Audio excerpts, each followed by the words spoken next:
berkuasa dan bisa menggunakan tangan pemerintah untuk mempersulit kita. Menjalani profesi Prof sebagai wartawan dan juga sebagai aktivis dan lain-lain dengan berbagai macam rezim presiden tuh kan beda-beda tuh Prof cari aman itu sekarang atau dari dulu? Pada dasarnya dari dulu. Saya berhati-hati karena saya nggak mau jadi pahlawan. Berlaku oligarki nggak di situ? Belum.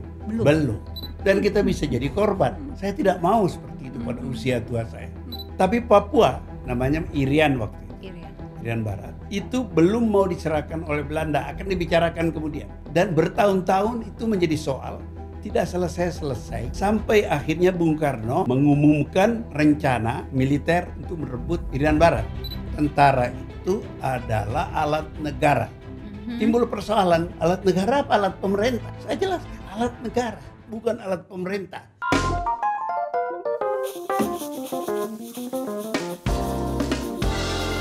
Sensasi baru, nikmati waktu. Assalamualaikum Prof, apa kabar? Waalaikumsalam, kabar baik. Gimana tuh Prof, corona-coronaan? Ya itulah. Ya kita nih jadi korban semua, termasuk saya, karena tidak keluar-keluar, kan di rumah aja. Malas cukur, jadi saya berjenggot. Buat apa cukur-cukur? Mahal loh cukur itu, pisau cukur. Jadi ya udahlah. Nah sekarang tiba-tiba saya diundang ke sini nggak sempet cukur juga. Boleh dong kita lepas ya, masker, saya boleh lepas saja. Sekalian lihat. Biar Anda lihat saya berjenggot. Mana? Oke. Wah, penampilan baru ya Prof. Ya gitulah. Iya. Jadi berapa lama udah nggak cukur-cukur? Ya sudah. Biasanya sebulan sekali atau 2 minggu sekali. Karena aneh juga rasanya. Tapi ini sudah berapa minggu nih saya belum cukur. Kayaknya termasuk rambut juga gondrong ya sekarang ya? Ya malas ke tukang cukur. Iya. Ya kan saya ke tukang cukur biasanya ke mall. Saya sudah 6 bulan tidak lihat tampangnya mall itu. Nggak berani saya. Gitu. Kalau cukur sendiri kan bisa tuh Prof. Ya repot lah. Gitu. Ya repot ya. Nanti dikira pula pelit. Tidak mau bagi duit sama tukang cukur. Jadi di rumah ngapain aja Prof? Membaca. Oke. Kalau enggak saya bisa gila di rumah. Saya membaca dan berharap bisa menulis buku kan. Dan memberi kuliah. Memberi kuliah pakai Zoom itu capek loh. Saya biasanya memberi kuliah kan di kelas. Iya. Bisa jalan-jalan, bisa pamit ke kamar kecil. Iya. Ini sekarang nggak bisa duduk di situ satu kali memberi kuliah itu 2 jam penuh. Wow. Tidak bisa bergerak. Bahkan saya bisa tahan tidak ke kamar kecil. Karena kalau saya meninggalkan kamera, kan hilang. Jadi saya harus duduk menunggui kuliah itu saya berikan, dilanjutkan dengan tanya jawab dengan para mahasiswa. 2 jam paling tidak harus 2 jam di depan komputer terus gitu ya. Metengkreng istilahnya. Begitu. Itu berarti kegiatan Prof selama masa corona ini ngajar lewat Zoom, baca buku. Buku apa saja? Bukannya udah banyak banget Prof buku yang Prof baca. Untuk Anda ketahui, koleksi buku saya itu yang saya bangun bertahun-tahun itu sekitar 10.000. Wow. Dari tahun berapa itu? Dari tahun sebenarnya sejak SMA. Dan karena saya banyak bepergian, saya kan di Tempo itu saya salah satu pendiri majalah Tempo. Saya itu menjabat 2 jabatan di situ. Kepala Desk Film, kritik film juga, dan kepala Desk Luar Negeri. Sebagai kepala Desk Luar Negeri, saya banyak perjalanan ke Jepang, ke Korea, ke Timur Tengah, ke Eropa, begitu. Nah, saya selalu menyempatkan membeli buku. Dari uang saku saya selalu ada, saya sisihkan beli buku. Bahasa setempat atau bahasa Inggris? Bahasa Inggris. Bahasa Inggris, oke. Saya kan pernah belajar Perancis, pernah belajar Jerman juga. Tapi setengah mati kalau saya pakai itu. Oke. Nah, buku-buku itu pada usia saya yang sudah senja ini harus saya pikirkan, jangan tersia-sia. Itu kan duit banyak itu. Iya.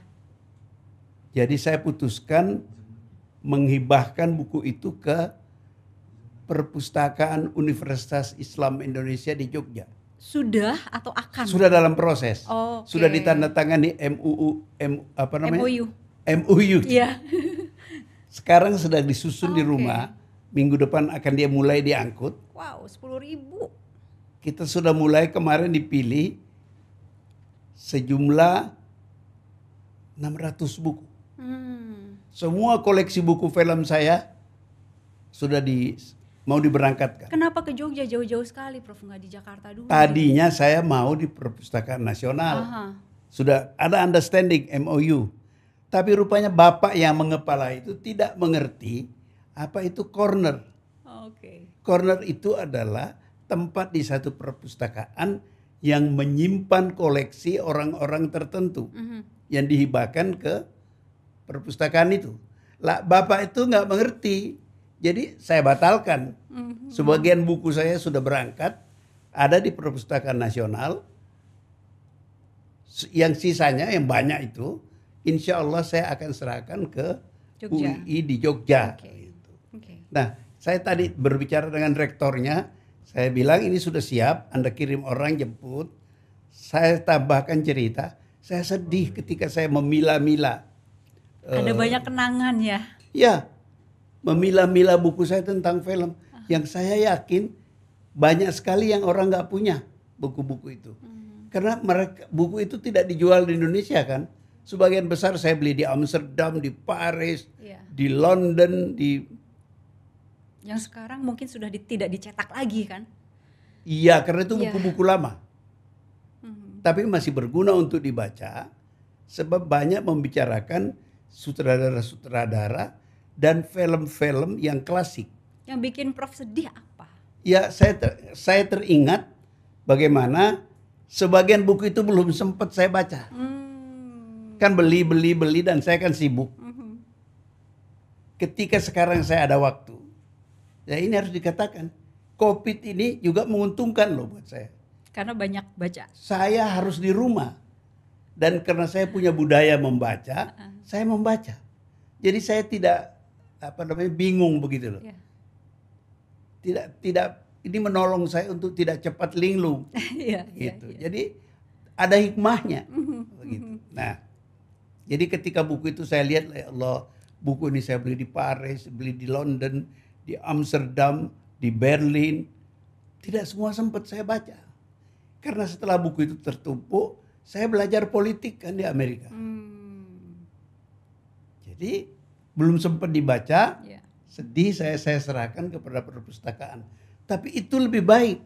Saya senang daripada sia-sia kalau saya meninggal, nanti pasti meninggal kan. Usia saya sudah masuk 78 tahun. Dan gak ada yang ngurus. Anak saya ada yang di Amerika, yang di Indonesia tidak tertarik. Yang di Amerika mungkin tertarik dikit, tapi dia kan sudah di Amerika itu banyak buku. Jadi tersia-sia nanti itu barang diambil-ambilin orang dan tidak dibaca dan tidak dijaga. Jadi saya hibahkan ke perpustakaan. Yang yakin semua orang akan cari untuk baca begitu ya? Saya berharap begitu, tergantung universitas itu. Saya bilang pada rektornya, itu buku saya tentang film itu banyak dan penting-penting. Anda bisa kampanyekan supaya di universitas Anda ada studi tentang film. Nggak ke IKJ gitu, Prof? Atau... Saya pernah tawarkan ke Sardono. Waktu itu dia rektor, ingat Sardono kan? Ya. Nggak pernah ada tanggapan positif. Iya. Terakhir ini saya pikirkan lagi, tapi tidak ada tanggapan positif. Mereka tidak perlu. Kalau perlu kan dia ambil. Saya udah bilang ini buku film saya banyak. Tidak ada tanggapan sampai dia berhenti jadi rektor. Sekarang udah diganti. Nah, saya ada kontak dengan rektor Universitas Islam Indonesia. Yaitu gara-gara wawancara itu. Saya diwawancarai, siapa nama itu? Helmi Yahya. Oh, oke. Iya. Saya jelaskan persoalan itu. Dia nonton dan dia tertarik. Langsung kontak. Dia kontak saya lewat Profesor Didi Rahbini, teman saya. Jadi akhirnya kita ketemu, bikin memorandum kesepakatan, banyak hal yang kita bicarakan, dan sebentar lagi sudah mulai dikirim ke Jogja. Janjinya satu, buku itu perlahan-lahan dikirim ke Jogja. Kalau saya sudah meninggal, sisanya segera angkut. Supaya keluarga saya tidak sibuk ngurusin. So, punya koleksi buku banyak. Itu Anda memelihara orang yang membersihkan.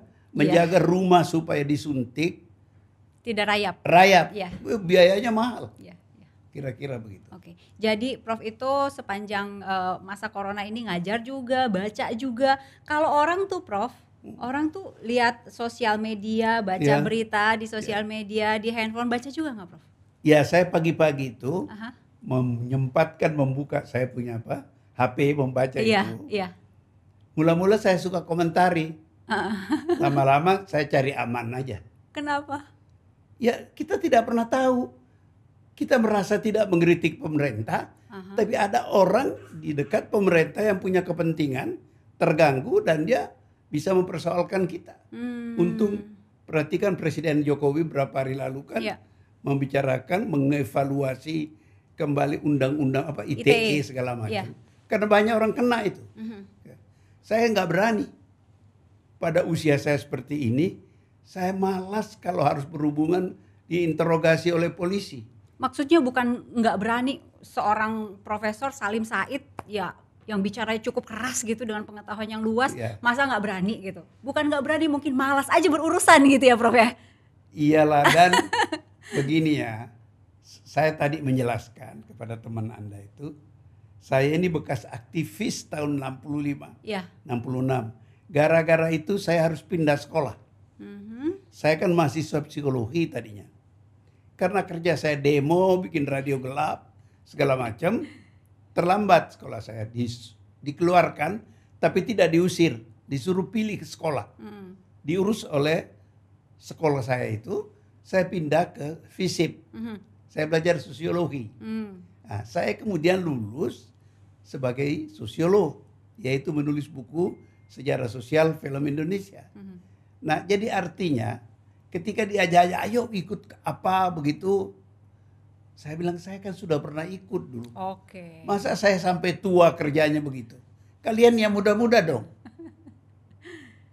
Kalau sekarang kan ngasih kritik, ngasih 1-2 kali saya lakukan. Gitu. Tapi beginilah, karena saya ini kan guru besar politik. Iya, justru itu Prof. Gak ada masalah yang Anda harus tahu. Dalam sistem pemerintahan sekarang, itu kita tidak tahu sebenarnya siapa yang betul-betul berkuasa. Di zaman Orde Baru gampang, Pak Harto. Tentara dikuasai Pak Harto. Sekarang ini siapa sebenarnya yang berkuasa? Karena kalau kita tidak tahu siapa yang berkuasa, kita ngomong merasa mengkritik pemerintah, Pak Jokowi misalnya. Ada orang lain yang merasa kepentingannya terganggu. Karena itu Anda tahu sekarang kenapa kita menyebut sistem kita ini sekarang oligarki. Oligarki itu bukan satu orang yang berkuasa. Banyak orang yang berkuasa. Banyak kepentingan-kepentingan yang kita salah duga. Kita mengkritik A, ya marah B, marah C. Jadi cari aman, ya sudahlah.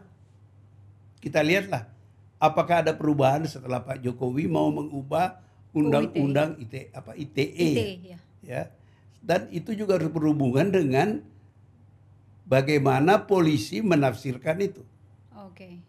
Kalau polisinya menerima saja laporan komplain orang, maka habislah kerja polisi meladeni akibat ITE itu. Dan saya gak mau jadi korban. Kira-kira. Jadi saya berharap bisa menulis buku. Dan itu makanya saya membaca banyak. Supaya itu lebih aman, lebih akademik. Prof itu mengatakan cari aman. Ya. Cari aman itu sekarang aja atau dari dulu? Prof itu kan menjalani profesi Prof sebagai wartawan dan juga sebagai aktivis dan lain-lain dengan berbagai macam rezim presiden tuh kan beda-beda tuh Prof cari aman itu sekarang atau dari dulu? Pada dasarnya dari dulu. Saya berhati-hati karena Saya nggak mau jadi pahlawan. Oke. Ngerti nggak? Jadi, tapi kan dulu itu kita tahu betul siapa yang berkuasa. Tadi saya sudah katakan, Orde Baru itu Pak Harto. Jelas. Kalau kita tidak menyerang Pak Harto, keluarga Pak Harto, itu relatif kita aman. Pada saat itu ya? Pada saat itu. Sekarang karena ini yang berkuasa oleh sistemnya oligarki. Jadi pertanyaannya adalah, who is really in charge in this country? Siapa sebenarnya yang berkuasa di negeri? Prof tahu jawabannya? Ya oligarki itu. Macam-macam kepentingan yang akan mempersulit Anda kalau kepentingan dia terganggu. Ya. Mungkin kepentingan Pak Jokowi tidak terganggu. Tapi kan yang berkuasa bukan hanya Pak Jokowi. Dalam satu sistem oligarki, macam-macam kekuatan berkuasa dan bisa menggunakan tangan pemerintah untuk mempersulit kita. Itu makanya saya cari aman. Zaman presiden sebelumnya Pak SBY mundur lagi, di situ ada Ibu Mega, Gus Dur, Pak Habibie, berlaku oligarki nggak di situ? Belum. Nah ini ada cerita aja tentu bagaimana Pak Jokowi menjadi presiden. Orang-orang yang berkuasa sebelumnya itu dukungannya kan jelas. Gus Dur itu jelas dukungannya. Pada umumnya orang Islam. Khususnya orang-orang NU. Lalu ketika Ibu Mega kan jelas PDIP.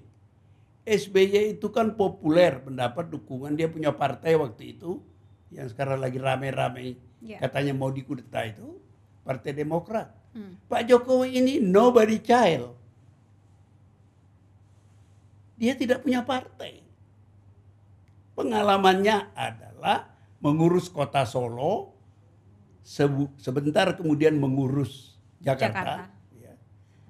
Jadi pengalaman politiknya, koneksi politiknya tidak seperti politisi-politisi sebelumnya.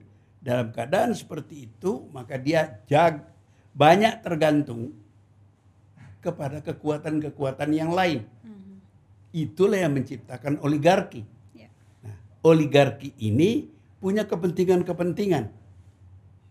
Jadi kalau Pak Jokowi bilang kritiklah pemerintah. Ya kita kritik pemerintah. Betul. Pak Jokowi itu orang baik. Tapi apa tidak ada kepentingan lain yang terganggu? Dan kepentingan lain itu bisa menggunakan tangan pemerintah. Ya, sebab pemerintah itu isinya kan oligarki akhirnya. Bisa menggunakan kekuatan pemerintah untuk mempersulit kita. Pak Jokowi mungkin tidak terganggu, tapi orang-orang itu terganggu. Dan kita bisa jadi korban. Saya tidak mau seperti itu pada usia tua saya. Lebih baik saya berkonsentrasi sebagai akademisi, membaca, mengamati dan menulis buku. Mudah-mudahan saya masih cukup umur, kesehatan, bisa menyelesaikan buku yang saya ingin saya tulis. Tentang apa, Prof? Well, saya ingin bicara tentang salah satu yang saya ingin bicarakan adalah Pancasila. Sebab menurut saya kesalahan sejumlah orang, tidak semua, melihat Pancasila itu sebagai sesuatu yang sudah selesai. Saya merasa tidak. Bukannya memang sudah selesai, Prof? Ya, teksnya sudah selesai. Oke. Tapi teks itu kan tidak mengatur semua sampai detail. Coba lihat, ada nggak undang-undang yang mengatur penyelaksanaan Pancasila? Kan itu tafsiran. Dan itu menarik Anda lihat. Kalau yang berkuasa itu hegemonik kuat, dia bikin tafsiran sendiri. Oke. Dan kalau Anda lawan, Anda dituduh anti Pancasila. Oke? Makanya diamatilah perkembangan Pancasila itu sejak dipidatokan, sejak disetujui oleh para elit founding fathers. Itu kan lain dari Bung Karno, lain dari Pak Harto, dan sekarang ini ada percobaan membuat lain lagi. Nah, perubahan lain-lain ini itu kan dilakukan oleh kekuatan dominan. hegemonik istilah politik. Itu yang belum selesai berarti ya? Nggak, proses ini kita belum pernah sampai kepada kesepakatan. Jadi masing-masing tafsiran dan bukti bahwa belum selesai, tafsiran itu mendapat tantangan. Nasakom, Bung Karno, kan mendapat tantangan kan. Terjadi Gestapo, korbannya banyak. Yeah. Asas tunggal Pak Harto. Oke. Masih ingat peristiwa Tanjung Priok? Yeah. Nah, mudah-mudahan sekarang ini yang mau dibikin aturan baru lagi, membawa-bawa Ekasila, Trisila. Ya, Trisila. Mudah-mudahan itu debat saja. Jangan menjadi yang fisik dan ada korban lagi. Jadi Pancasila ini karena terus-menerus tidak establish, yang kita punya cuma prinsipnya, maka terjadi terus perkelahian di dalam menafsirkannya. Akan seterusnya nggak? Misalnya nanti rezim sudah berganti, masih terus seperti ini. Begini, ini ada yang baru kan dalam sejarah kita. Dulu itu Pak Bung Karno kan kita tidak tahu kapan berakhir. Dia pernah jadi presiden seumur hidup. Ya. Tapi akhirnya dijatuhkan sebagai akibat kegagalan beliau, Gestapo. Ya. Oke. Pak Harto juga begitu. Kita tidak pernah tahu kapan berakhir. Betul. Terjadi Krismon, jatuh. Ya. Lalu kita bikin perubahan. Saya waktu itu anggota MPR ikut mendorong pengubahan Undang-Undang Dasar 45 supaya masa jabatan presiden 2 saja. Dan itu yang berlaku sekarang kan. Nah, akibatnya apa? Paling lama setiap 10 tahun sekali 2 masa jabatan ada pemilihan umum. Ya. Oke. Tidak menjadi hegemonik kekuatan yang ada. Bisa berulang lagi berkuasa, ya. Tapi orangnya akan lain, ya, dan masyarakat berubah. Jadi saya harap ini akan menolong kita untuk satu waktu menyadari bahwa Pancasila itu kesepakatan awal. Kalau tidak dikelola dengan baik, selalu mau dipaksakan tafsiran kekuasaan hegemonik, ya ribut terus. Okay. Nah, saya ingin meneliti dengan baik dan menuliskan pikiran yang saya ceritakan kepada Anda. Kapan beres? Sekarang ini. Well, kan itu kan bacaannya kan banyak. Tapi ada target misalnya tahun 2021, 2022 selesai. Ya, mudah-mudahan sebelum Covid selesai. Sebelum Covid selesai. Ya, sebab ini waktu saya membaca ini gara-gara Covid. Kalau enggak sempet dulu. Jangan sampai Prof berharap Covid jangan dulu selesai deh, buku saya belum beres. Jangan sampai begitu. Ya, saya tidak berpikir begitu. Iya. Sebab korbannya akan banyak kan. Saya mungkin aman karena saya di dalam kamar, tidak ketemu orang, ketemu orang rumah saya aja. Pembantu rumah tangga aja nggak boleh masuk di kamar saya. Oh, terus transfer makanan itu? Iya, kalau itu kan saya turun ke ruangan makan, disediakan makan oleh keluarga, tapi orang lain nggak boleh ikut. Artinya berat juga. Iya. Dan banyak orang yang susah kan. Ekonomi juga turun banyak. Oh iya. Coba misalnya contohnya India itu. Orang miskinnya kan banyak betul. Iya. Bahkan mereka tidak punya air mengalir. Saya nggak cuci tangan pakai sabun dengan air mengalir. Itu sulit. Banyak korbannya. Di Amerika aja banyak penganggur. Iya. Ya di Indonesia juga. Jadi kalau saya berdoa Covid biar lama-lama supaya saya nulis buku, itu kriminal. Itu dosa. Iya. Gitu. Prof, salah satu berita yang sedang ramai hari ini juga, hari ini banget, ini mengenai Papua, Prof. Yeah. Mau nggak mau saya mau nanya dikit aja sama Prof. Walaupun Prof katanya agak malas lah cerita soal TNI, bukan TNI, Papua dan lain-lain. Ini salah satunya nih, Prof. Papua memanas, OPM tantang TNI perang di Bandara Sugapalama. Ini antara OPM dan TNI panjang sekali. Saya melihat peristiwa ini susah saya ngomong, tapi beginilah. Mungkin, ya, mohon maaf, mungkin kekeliruan kita soal Papua bermula dari awal. Awal itu? Setelah Belanda pergi. Oke. Kan ada perundingan di KMB di Den Haag. Ya. Sepakat Indonesia merdeka menjadi negara federal. Ada banyak hal yang disepakati. Tapi Papua, namanya Irian waktu itu, Irian Barat, itu belum mau diserahkan oleh Belanda, akan dibicarakan kemudian. Okay. Dan bertahun-tahun itu menjadi soal, tidak selesai-selesai, sampai akhirnya Bung Karno mengumumkan rencana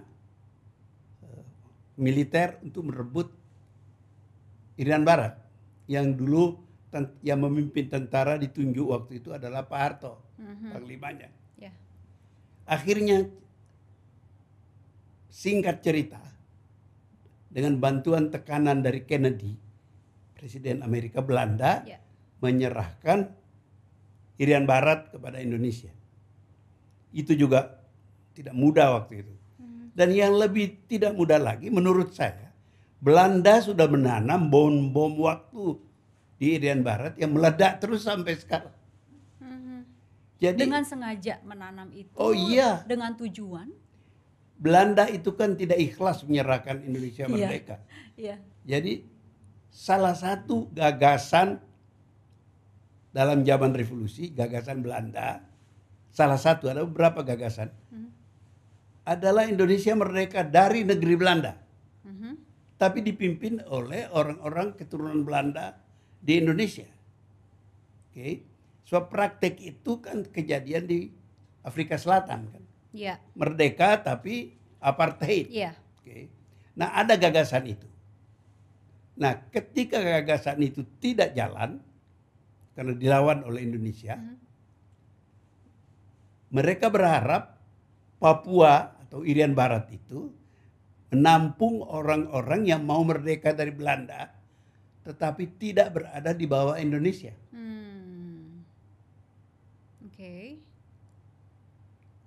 Nah, itu sampai sekarang bom-bom waktu itu masih terus meledak sana sini. Lalu itu menimbulkan akibat lain di Indonesia. Apa itu? Orang Indonesia bertanya, banyak yang bertanya. Loh, kalau orang Islam menembak-nembak apa itu, kok dianggap teroris? Kalau di Irian itu sudah jelas melawan TNI, mau merdeka, itu kok tidak dianggap teroris? Jadi ada komplikasi domestik dan ada komplikasi internasional. Kayak double standard gitu? Begitu pandangan orang. Jadi pemerintah itu memikul beban yang berat soal Papua. Jadi Papua itu dianggap pemberontakan bersenjata. Tidak disebut teroris. Padahal tindakannya lebih kejam dari teroris yang dilakukan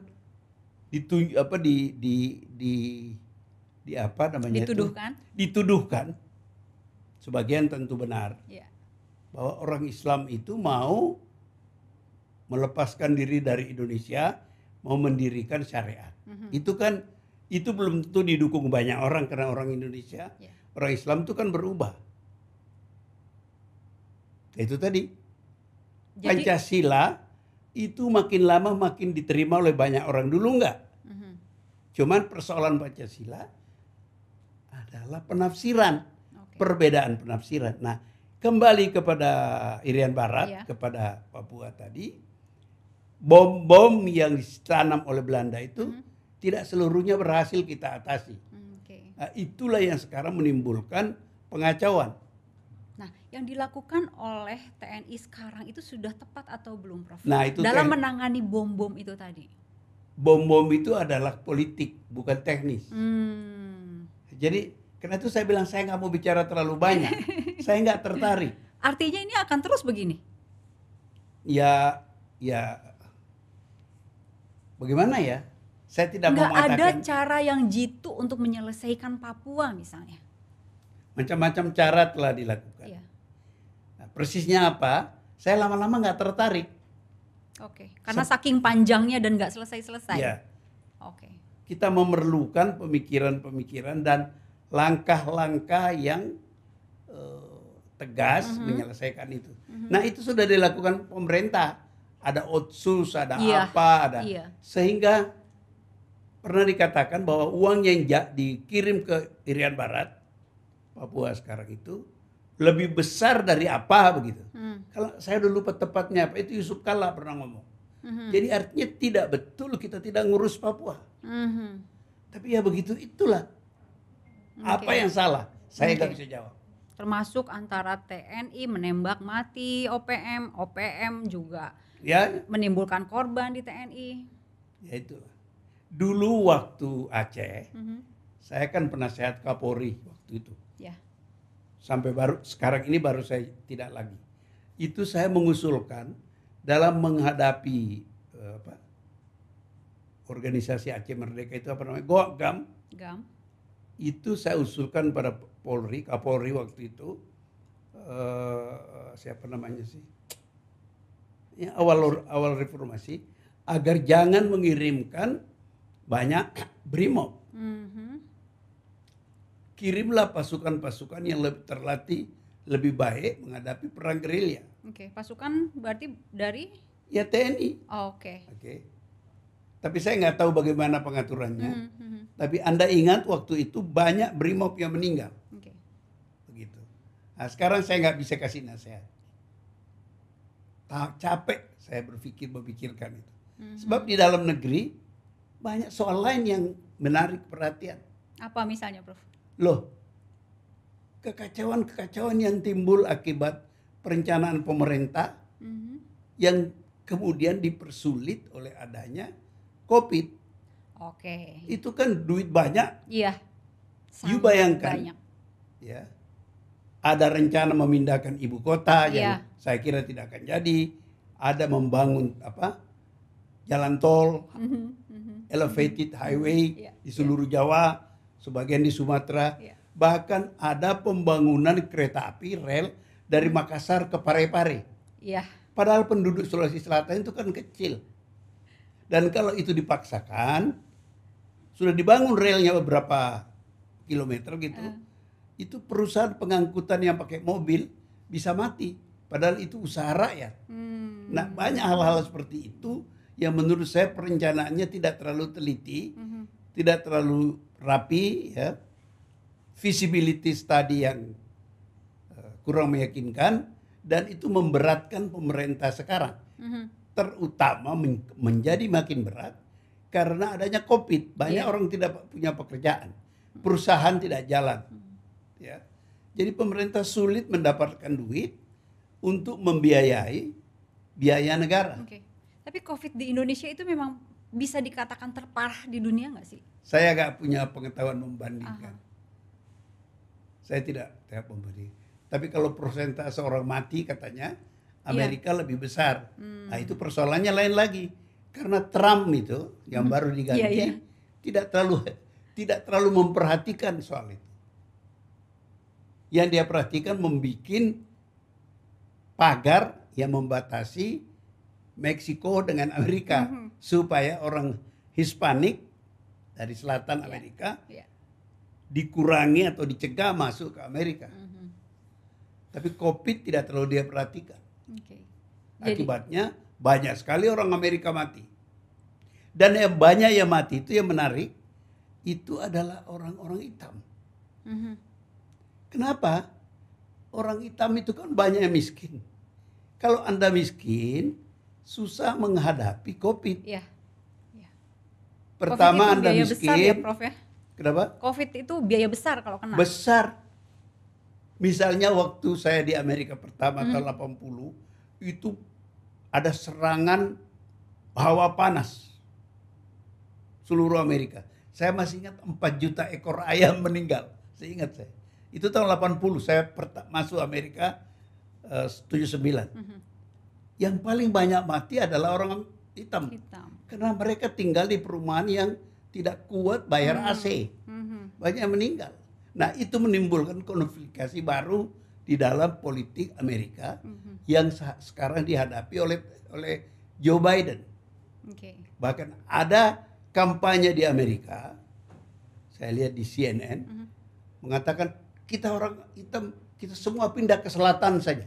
Supaya kita menguasai selatan dan kita bisa bicara ke pemerintah pusat yang banyak dikuasai oleh white supremacy.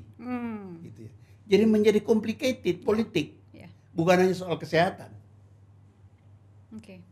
Prof itu kan ngajar TNI juga ya? Iya. Ngajar TNI itu udah dari tahun sekian sampai dengan sekarang, dan pasti saya yakin banyak murid-murid Prof pada saat itu sekarang sudah jadi petinggi TNI. Udah pensiun banyak. Udah pensiun. Pak Nurmantio itu pernah jadi mahasiswa saya di Seskoat. Sesko TNI. Kolonel Nurmantio. Ya. Pak Muldoko itu pernah duduk di kelas saya di Sesko TNI. Dan yang pensiun itu yang lain banyak. Pak Bagio itu KSAD, murid saya di Lemanas. Bernard Sondak KSAL itu pernah jadi murid saya di Lemanas. Dan banyak lagi. Yang saya tidak ingat, kalau mereka tidak mengingatkan saya nggak ingat. Bagaimana mau saya ingat?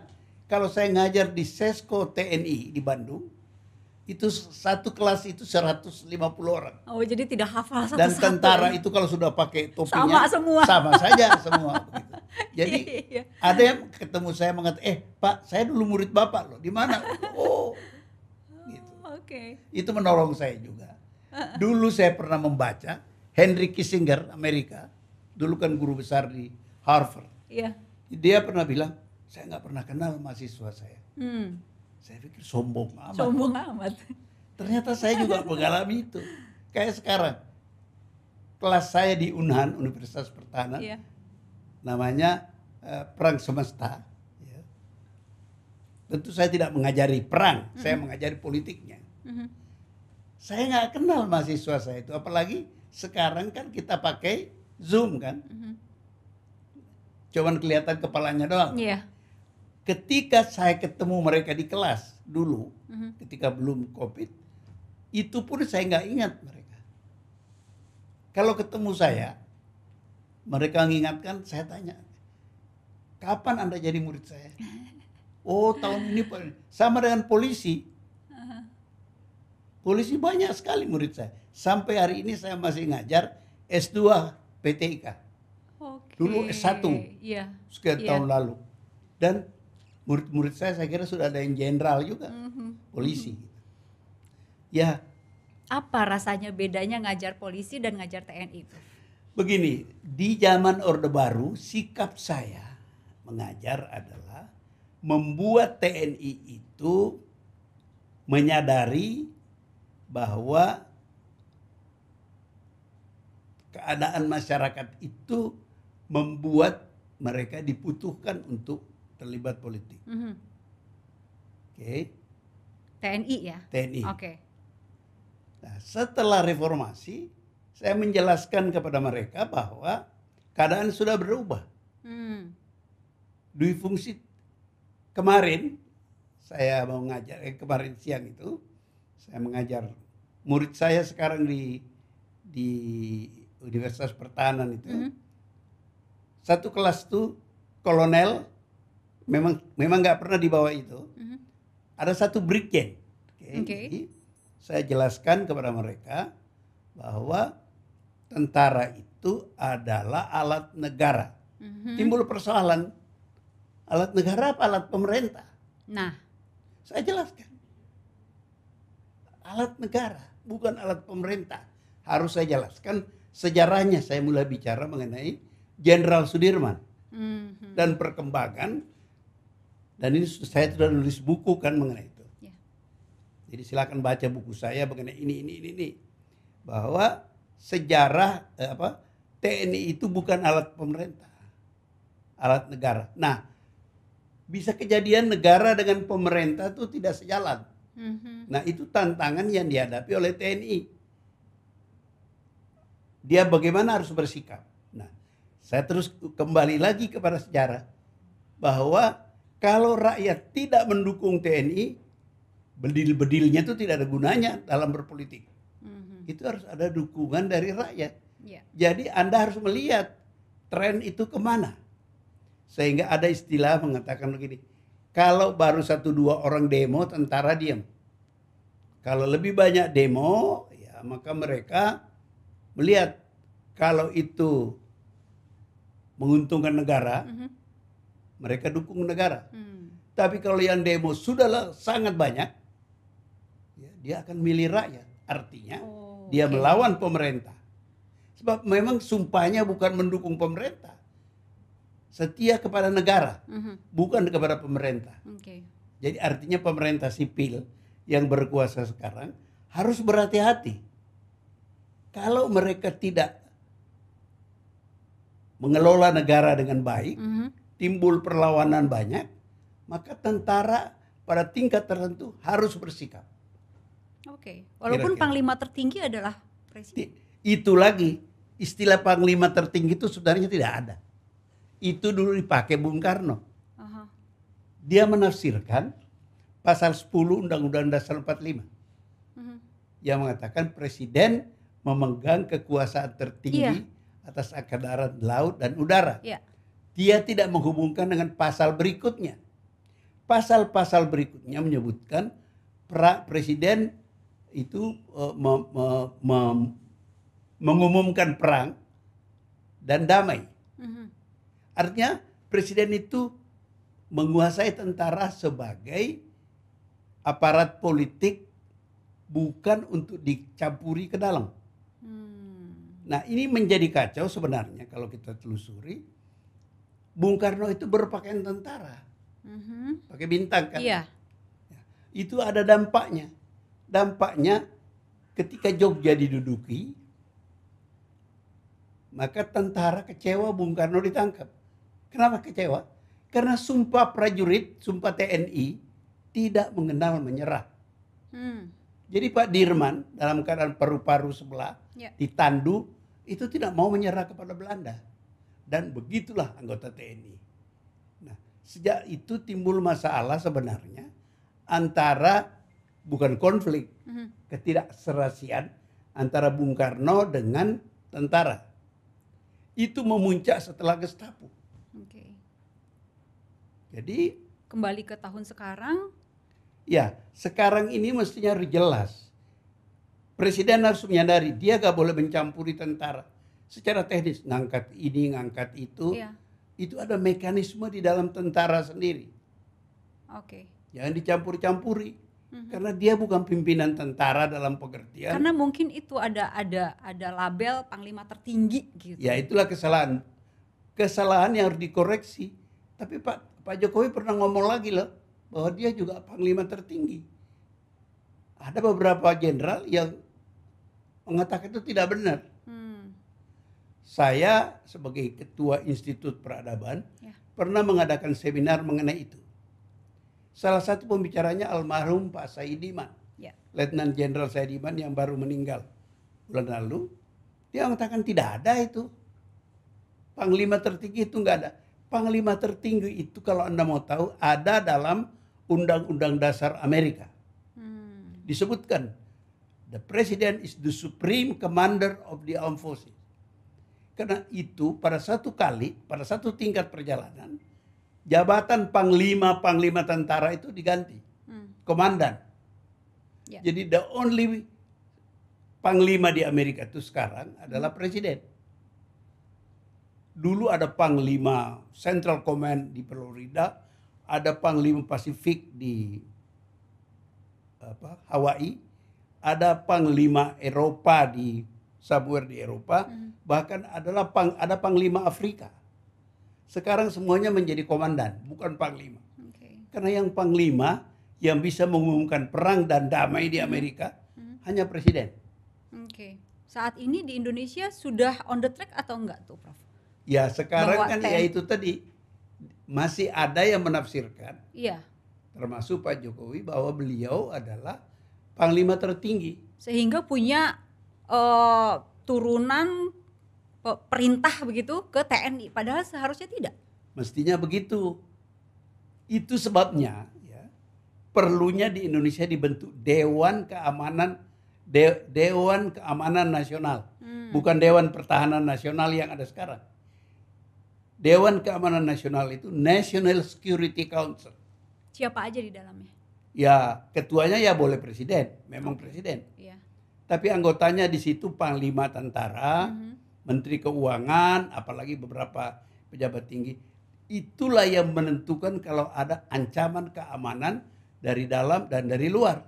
Atas dasar itu presiden sebagai pemegang kekuasaan tertinggi itu bisa memberi perintah. Ketika. Nah itu Dewan Keamanan Nasional itu saya ikut dari prosedur rapat-rapat awal sampai terakhir 10 tahun lebih, kemudian nggak terbentuk. Kita nggak punya Dewan Keamanan Nasional. Sehingga pernah kejadian, ada kapal flotila Amerika menyeberang dari Laut Australia ke Pasifik sana, itu sudah memberitahu Indonesia. Lalu di tengah jalan pesawat tempur dari kapal Indo itu naik. Pertahanan udara kita di Madiun nggak tahu. Karena di Jakarta surat itu nggak tahu kemana. Dari kedutaan Amerika. Mestinya itu kepada Dewan Keamanan Nasional. Dan Dewan Keamanan Nasional memberi briefing atau petunjuk kepada Angkatan Udara di Madiun. Supaya akan lewat begini. Kalau dia melanggar, ditegur. Kan bisa ditegur. Tapi karena tidak ada petunjuk dari lembaga yang tidak ada, Dewan Keamanan Nasional, hampir terjadi tembak-menembak di Laut Jawa. Karena Angkatan Udara kita intercept. Dia nggak tahu, ini ada kapal asing, intercept. Jadi katanya sudah pada lock, sisa menembak saja. Itu karena kekacauan kita. Kalau sekarang ada nggak, Prof? Nggak ada. Maksudnya ancaman dari luar yang mengancam? Ancaman itu bisa selalu setiap saat bisa datang. Oleh sebab itu satu bangsa, tentaranya harus selalu siap tempur. Itulah makanya kalau Anda ingat awal reformasi, saya selalu berkoar mengatakan perlunya memperkuat pertahanan kita terhadap potensi-potensi ancaman. Dari luar. Kapanpun bisa datang. Ya, bisa datang. Nah kalau itu datang, itu tandanya kita kacau. Sebab ancaman itu datang, gangguan itu datang kalau dia tahu kita lemah. Karena itu perlunya pertahanan diperkuat, senjata jadi upgrade, tentara jadi latih bagus, dibayar bagus, supaya negara asing yang punya niat jahat berpikir 2-3 kali sebelum mengganggu Indonesia. Atau mengganggunya dengan cara lain, dari dalam dulu. Itu soal lain. Mengganggu itu kerja intelijen. Apakah ini gangguan dari luar apa dari dalam? Itu tugas intelijen kita. Ada nggak gangguan itu, Prof? Yang saya dari tidak dalam? Tahu. Saya tidak tahu. Itu yang tahu orang-orang intelijen. Sebab apa yang Anda anggap ada orang bakar mobil di jalan, itu mungkin kriminal kecil. Tapi bisa kejadian itu negara asing mencoba-coba, ngetes apakah kita cukup rapi mengurus, mengatasi itu. Sebab kalau tidak mereka akan ulangi itu terus karena dia tahu itu kelemahan kita. Nah itulah makanya kita memerlukan Dewan Keamanan Nasional untuk mengevaluasi perkembangan potensi ancaman baik dari luar maupun dari dalam. Prof, sampai ada yang menyatakan bahwa kepercayaan masyarakat Indonesia terhadap TNI itu 89,9%. Ini berarti angka yang cukup besar ya, Prof? Kepercayaan terhadap institusi, dan TNI paling tinggi. Di bawahnya ada presiden, gubernur, KPK, polisi, kejaksaan, DPD, DPR, dan partai politik paling bawah. Komen soal ini bahwa masyarakat sangat tinggi percayaan terhadap TNI. Itu adalah hasil buah dari TNI tidak lagi berpolitik. Ya kan? Kan pada tahun 2000 rapat pimpinan ABRI TNI memutuskan meninggalkan dui fungsi. Artinya tidak terlibat lagi kepada masyarakat. Sementara polisi kan mendapat tugas di dalam masyarakat dan lembaga-lembaga lain. Tentara artinya terbebas dari kemungkinan berbuat salah.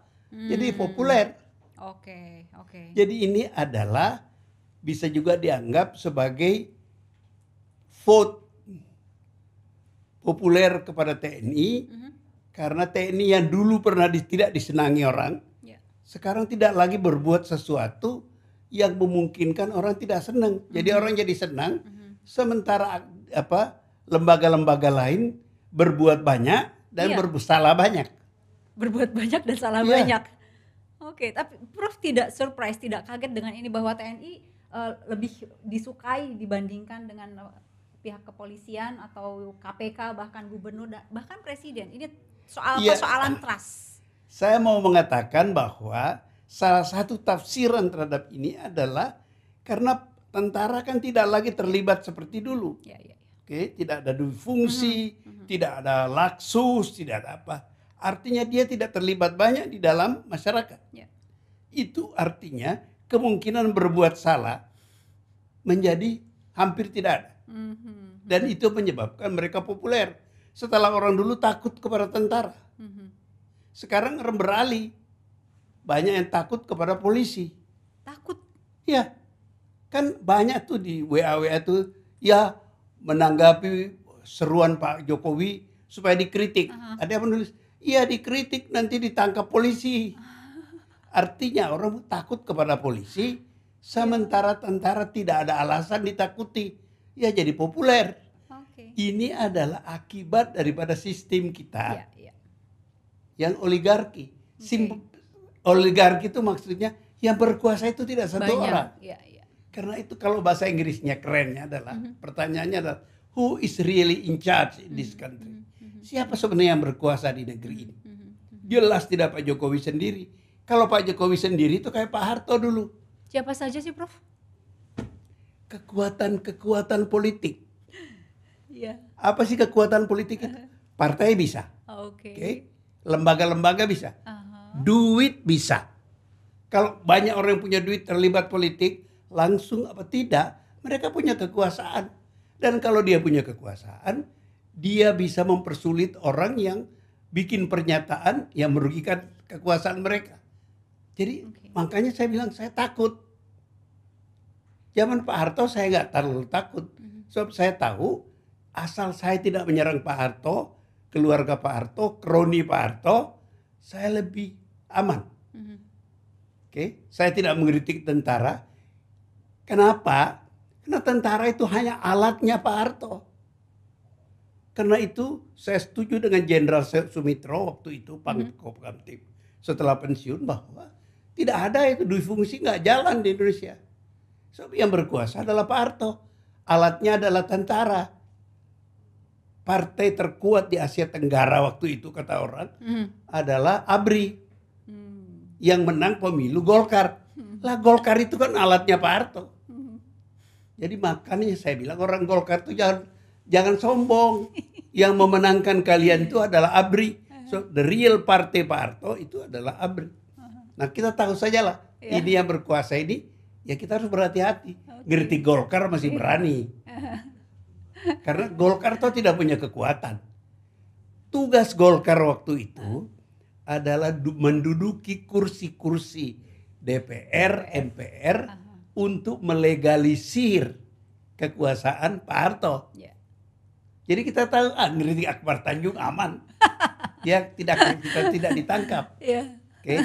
Tapi kita ini sekarang nggak ngerti siapa aja yang berkuasa di Indonesia.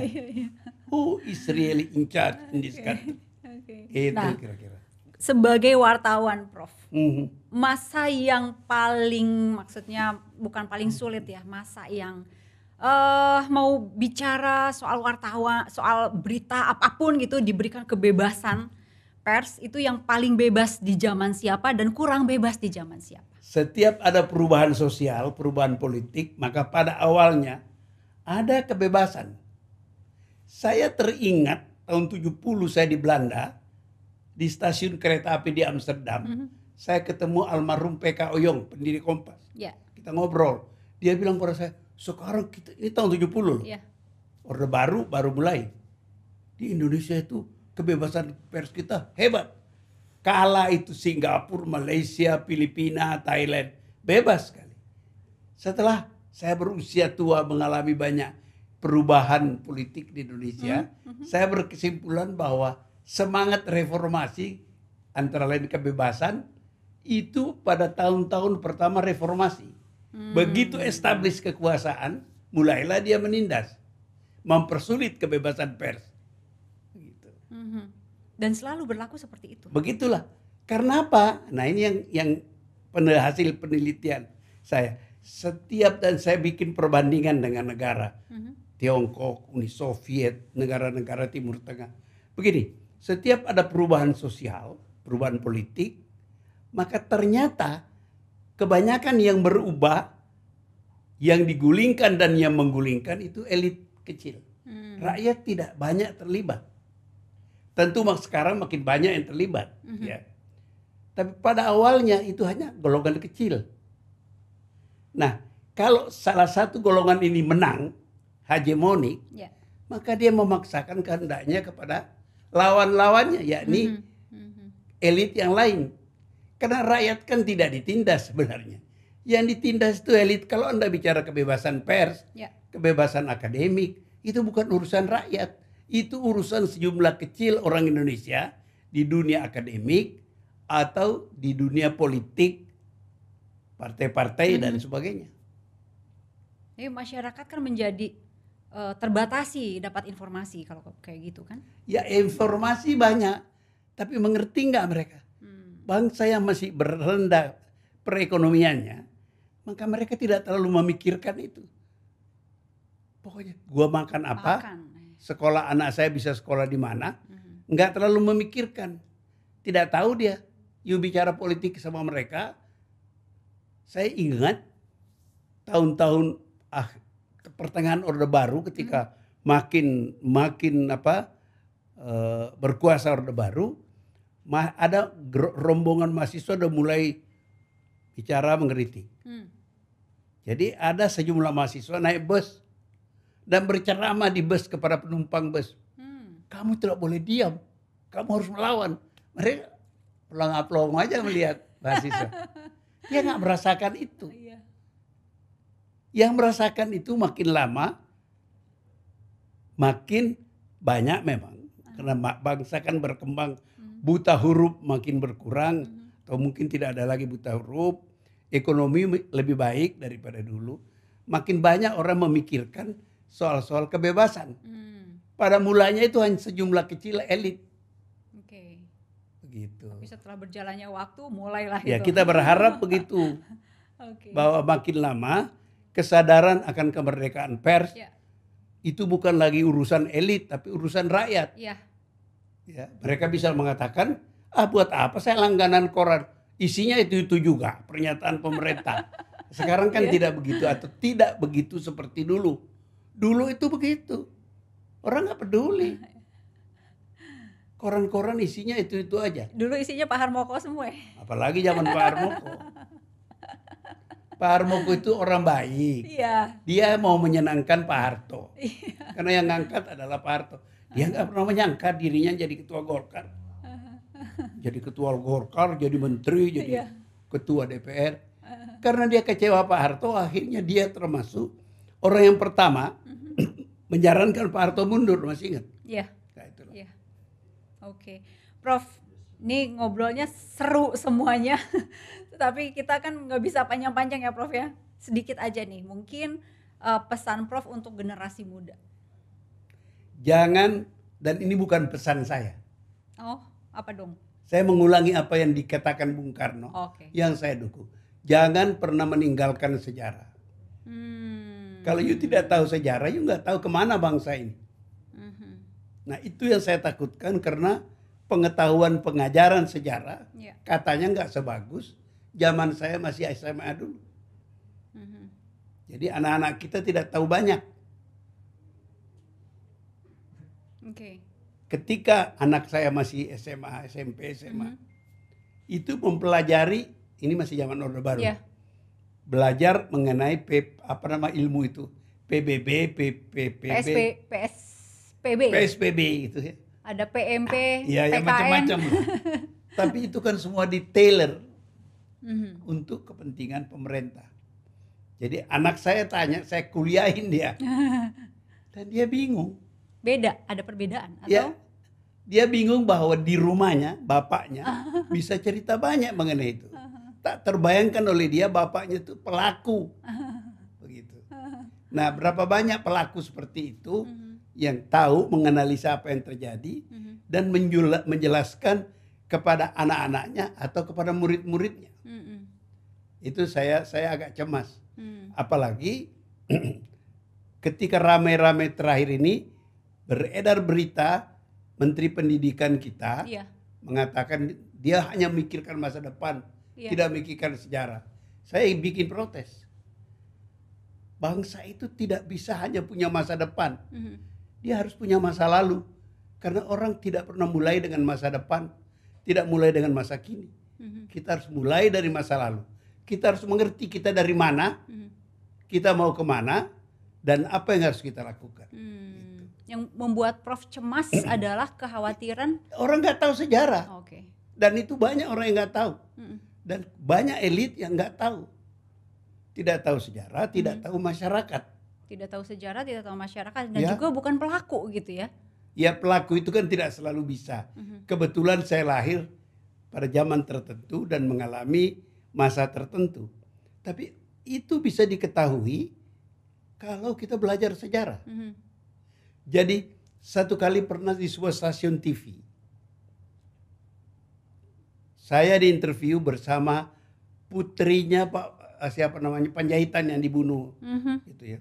Yang interview itu interviewernya cantik. Ini malam di Gestapo, saya diinterview karena saya akan menulis buku Gestapo 65. Dia mulai dah mengatakan, maaf ya Pak, saya itu nggak tahu apa-apa. Saya kan baru lahir tahun sekian. Saya spontan aja menjawab, saya itu mengerti Romawi, apa saya lahir zaman Romawi? Karena saya mau tahu. Saya mengerti mengenai Kesultanan Turki. Saya lahir sekarang itu Kesultanan itu 1000 tahun yang lalu. Atau berapa ratus tahun yang lalu. Karena saya ingin tahu, ya, saya baca. Lah kalau Anda nggak baca, Anda nggak pernah tahu. Begitu. Terus wawancara berlangsung tapi? Berlangsung tapi kacau. Aduh. Misalnya dia tanya putrinya Panjaitan, hal yang dia nggak tahu, bingung dia, kacau wawancara itu, dan aduh malas. Dan yang bikin saya paling marah sudah begitu, saya dibayar murah pula. Loh, sudah kalau bermutu, ya saya senang. Saya berkontribusi kepada masyarakat, menjelaskan kepada masyarakat. Ini sudah kacau, saya harus menjelaskan kepada dia, si interviewer, sudah dibayar murah pula. Aduh. Kalau gitu, satu lagi pesan untuk para wartawan muda. Ya, wartawan harus tahu sejarah. Semuanya ya. Sebagai bagian dari satu masyarakat. Terutama wartawan, karena kalau dia nggak mengerti bagaimana dia mau menulis dengan benar. Itu sebabnya saya menulis buku sejarah sosial film Indonesia. Saya kan kritikus film, majalah Tempo, dan penulis masalah-masalah film. Saya nggak ngerti apa-apa waktu mulai. Saya dipaksa belajar, baca, meneliti. Lalu kemudian hasil itu jadi bahan skripsi saya untuk jadi doktorandes. Pesan Yakob Utama almarhum kepada wartawan-wartawan, mereka harus menulis buku. Oke. Any kind of book aja. Pokoknya sesuai dengan keahlian Anda sebagai wartawan. Saya kan belajar mengenai, saya didorong belajar mengenai film, karena saya harus menulis tentang film. Kalau saya nggak ngerti sejarahnya bagaimana? Kenapa film Indonesia jelek-jelek waktu itu? Kenapa yang bagus-bagus tidak banyak? Ada sejarahnya. Saya harus baca mulai dari awal film masuk di Indonesia dan perkembangannya. Dan saya nulis buku. Begitulah. Zaman dulu mau cari informasi harus cari buku, cari majalah, cari clipping koran. Sekarang kan tinggal. Ya itulah. Yang sekarang yang diperlukan itu kesadaran, kemauan, ya, sehingga tidak kejadian interview televisi di depan kamera, di depan mikrofon mengatakan, saya tuh gak tahu apa-apa loh Pak, saya belum lahir waktu itu. What kind of journalist is that? Oke, Prof. Prof, terima kasih untuk waktunya. Semoga sehat selalu. Terima kasih. Banyak sekali yang didapat hari ini, luar biasa. Dan harus punya toilet dekat. Oke, Prof, siap. Thank you, Prof.